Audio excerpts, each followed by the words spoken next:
Right now, as you watch this, your phone is recording your location every 4 minutes. Your emails are being scanned. Your face is cataloged in a database you never agreed to, and every single bit of it is completely legal. This is not paranoia. This is documented, verified, publicly available fact that governments and corporations hope you never bother to read. Surveillance is the product. In the next few minutes, I will show you exactly who is watching, what they are collecting, and why the laws meant to protect you were actually written to protect them. If you have nothing to hide, you have nothing to fear. That is the line they feed you. By the end of this video, you will understand why that argument is the most dangerous lie ever sold to a free society. The Watchers think surveillance started after September 11th. Think again. The infrastructure was already in place. The attacks just gave them the excuse to turn it on. The NSA was intercepting communications long before the Patriot Act existed. In 1946, the United States, United Kingdom, Canada, Australia, and New Zealand formed what we now call the Five Eyes Alliance. Its original purpose was intelligence sharing.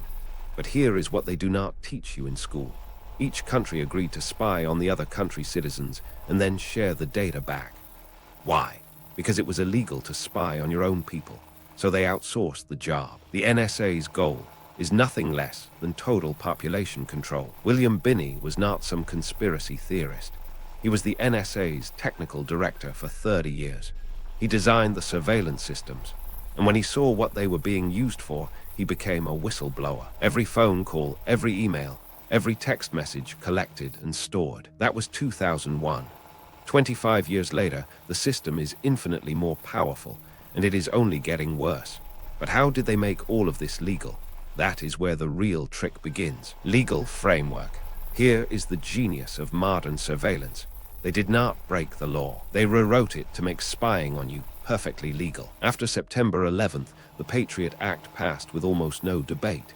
Section 215 gave the government power to collect any tangible thing relevant to a terrorism investigation. But the word relevant was never defined. So the NSA interpreted it to mean everything. Every phone record, every internet search, every financial transaction. Legal theft of privacy. Then came FISA, the Foreign Intelligence Surveillance Act, and its infamous Section 702. This allows the government to collect communications of non-Americans outside the country. Sounds reasonable, right? Except the internet does not have borders. Your emails pass through servers worldwide. Your data gets swept up in the dragnet, and once it is collected, they can search it without a warrant. The right of the people to be secure in their persons, houses, papers, and effects against unreasonable searches. That was supposed to protect you. But the government argues that metadata, the who, when, where, and how long of your communications, is not protected by the Constitution. They say they are not reading your messages. Loopholes. They are just reading everything around them. But what comes next will show you why that distinction is meaningless. Your phone lies. Your phone is not a phone. It is a tracking device that happens to make calls. Every app you have installed asks for permissions, location, contacts, microphone, camera. You tapped allow without reading because everyone does. And that single tap gave corporations more access to your life than any government wiretap in history. Your carrier sells your location data, not to law enforcement directly, that would require a warrant, but to data brokers who then sell it to anyone willing to pay, including law enforcement. The warrant requirement bypassed with a credit card. In 2018, the New York Times obtained a dataset with over 50 billion location pings from the phones of 12 million Americans. Reporters tracked individuals to their homes, their offices, their doctors, and even to the Pentagon, all from commercially available data. No hacking required, no warrants needed, just purchasing power. Your phone knows where you sleep, where you worship, and who you love. If these revelations are opening your eyes, hit like and subscribe, because this is just the beginning. Because what I am about to tell you about data brokers makes this look like a privacy paradise. Data merchants. There is an entire industry built on selling you, not your products, not your services. You, your habits, your health, your relationships, your fears. You are the product. Data brokers are companies you have never heard of that know more about you than your closest friends. Axiom, LexisNexis, Oracle Data Cloud. They compile profiles from hundreds of sources, public records, shopping history, social media, app data, browser activity, and they package it all into neat consumer profiles. Struggling with debt, there is a list for that. Recently divorced, listed, battling addiction, for sale to the highest bidder. Your most private struggles, categorized and sold for profit. Data is the new oil, and like oil, those who control it control the world. The scale is staggering. Axiom alone holds data on over 2.5 billion consumers worldwide. And here is the part that should terrify you. Unregulated. In the United States, there is no federal law requiring data brokers to tell you what they have on you, let you see it, or delete it. They collect it. They sell it. And you have almost no legal recourse. But your phone and your data profile are only part of the picture, because your social media activity tells them everything else. Social trap. Every like, every share, every comment, every second you pause on a post before scrolling, it is all recorded. Social media is the greatest surveillance tool ever invented, and the genius is that we volunteered for it. Nobody forced you to upload your photos, tag your location, or list your political views. You did it willingly. And companies like Meta, Google, and TikTok built trillion-dollar empires by watching you do it. Facebook tracks users across the entire internet, even when they are not on Facebook.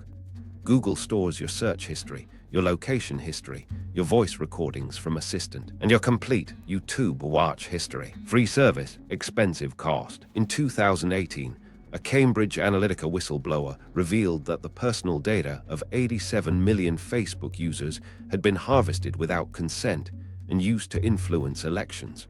The company apologized.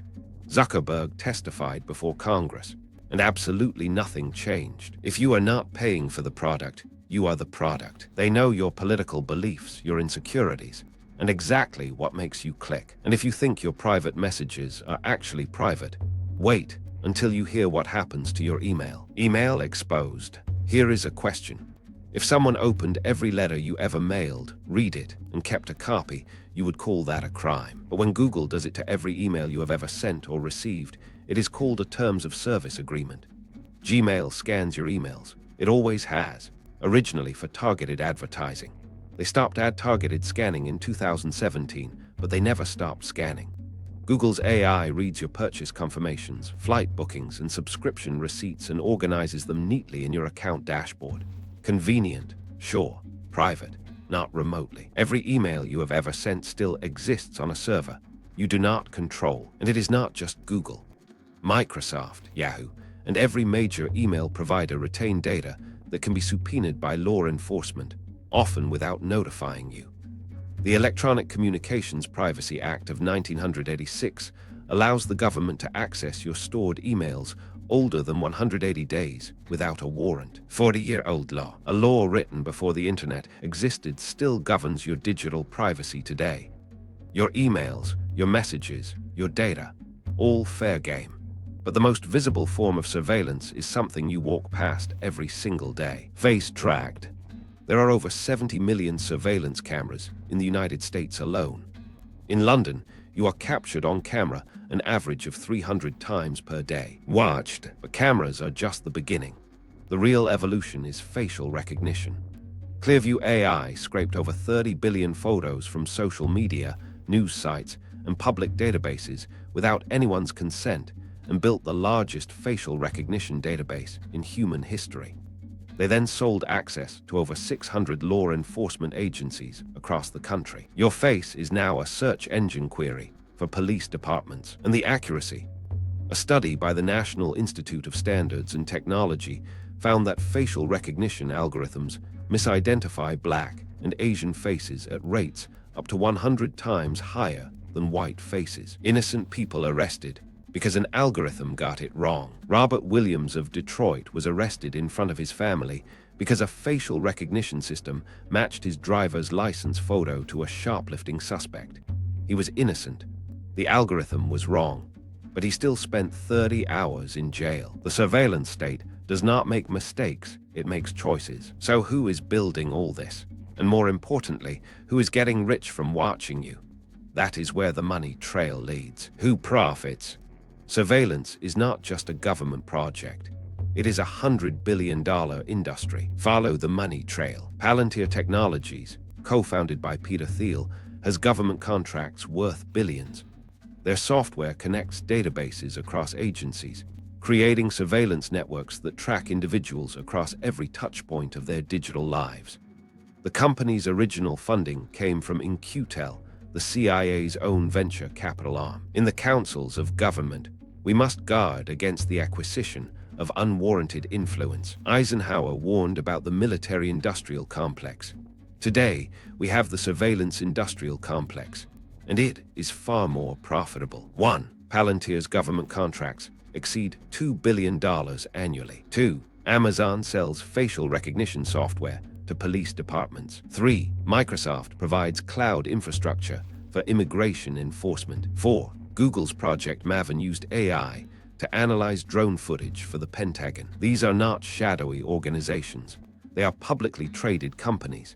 Their shareholders profit every time surveillance expands. Every terrorist attack, every mass shooting, every crisis becomes a sales opportunity. Fear is the marketing department, and the budget never goes down. But here is what should truly disturb you. The system we are building looks remarkably familiar. The China mirror.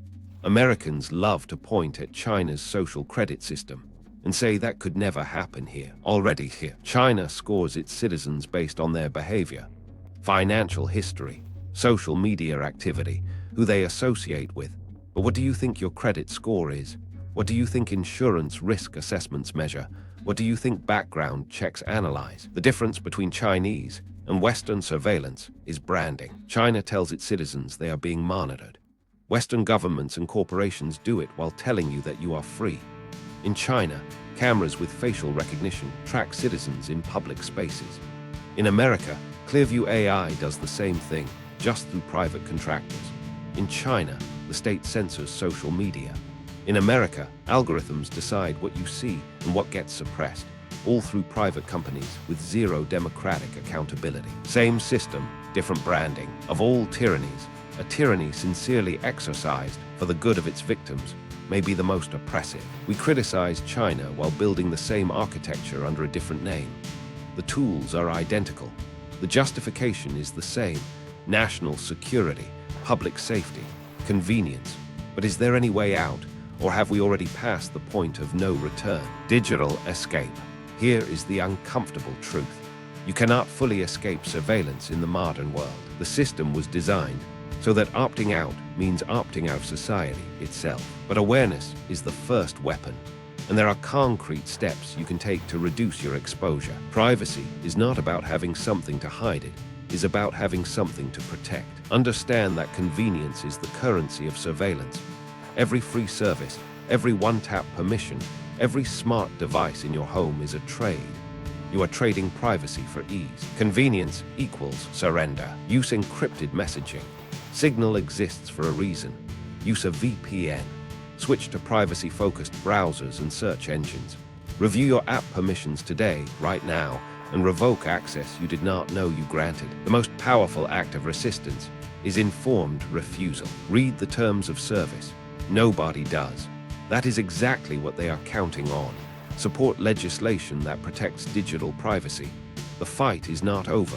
It has barely begun. Privacy is the foundation of all other rights. Without it, free speech and free thought become impossible. The surveillance machine is powerful, but it fears one thing above all else: an informed public. That is what every surveillance state fears most. Not hackers, not whistleblowers, but millions of ordinary people who simply refuse to be watched in silence. Question everything, trust nothing. Today you learned that your phone tracks you. Your emails are scanned. Your face is in databases you never consented to.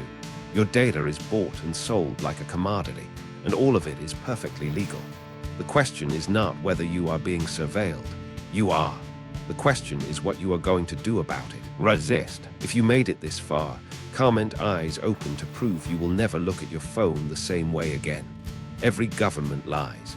The question is, what are they lying about? The truth is out there. You just have to follow the money. Subscribe if you want to keep digging.